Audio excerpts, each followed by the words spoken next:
কচ্ছপ আর দুই হাঁস।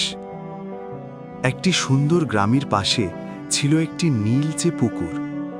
পুকুরের চারপাশে ছিল তাল, বট আর কদম গাছ। সকালে রোদ উঠলে জলের উপর সোনালি আলো ঝিলমিল করত। এই পুকুরেই থাকত এক কচ্ছপ। তার খোলসটা ছিল শক্ত আর বাদামি রঙের, চোখে ছিল কৌতূহল। কচ্ছপটা খুব ভালো মনের হলেও সে একটু বেশি কথা বলতো।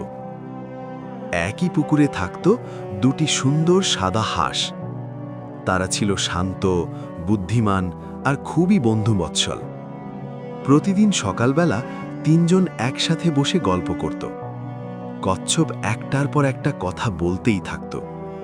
তোমরা জানো আমি আজ কি দেখেছি? আর তারপর কি হলো জানো? হাঁস দুটো হেসে বলতো, আচ্ছা আচ্ছা, শোনো শোনো। কিন্তু একদিন সব কিছু বদলে গেল। রোদ পড়তে লাগলো খুব বেশি। দিনের পর দিন বৃষ্টি হলো না। পুকুরের জল ধীরে ধীরে কমে যেতে লাগলো। মাছেরা কষ্ট পেতে লাগলো। কাদায় ফাটল ধরল। এক সন্ধ্যায় হাঁস দুটো চিন্তিত গলায় বলল, এই পুকুরে আর বেশি দিন থাকা যাবে না। কচ্ছপ ভয়ে কেঁপে উঠল। সে বলল, তোমরা উড়ে যেতে পারবে, কিন্তু আমি তো হাঁটতেই ধীরে পারি। আমাকে একা ফেলে যাবে?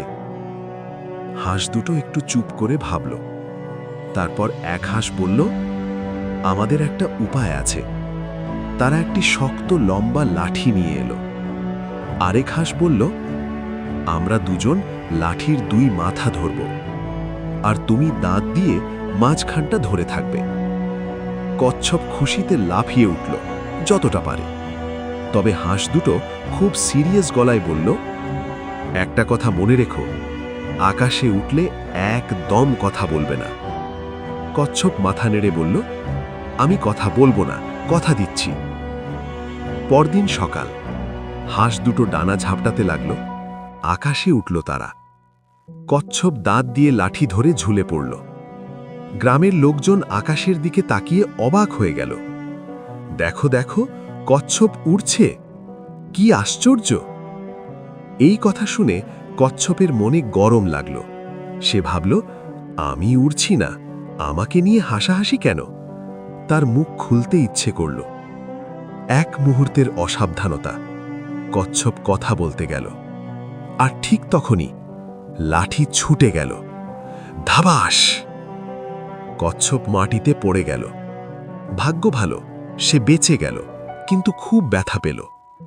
হাঁস দুটো দ্রুত নেমে এসে বলল, আমরা তো আগেই সাবধান করেছিলাম। কচ্ছপ চোখে জল নিয়ে বলল, আমার দোষেই সব হয়েছে। আমি যদি একটু ধৈর্য ধরতাম।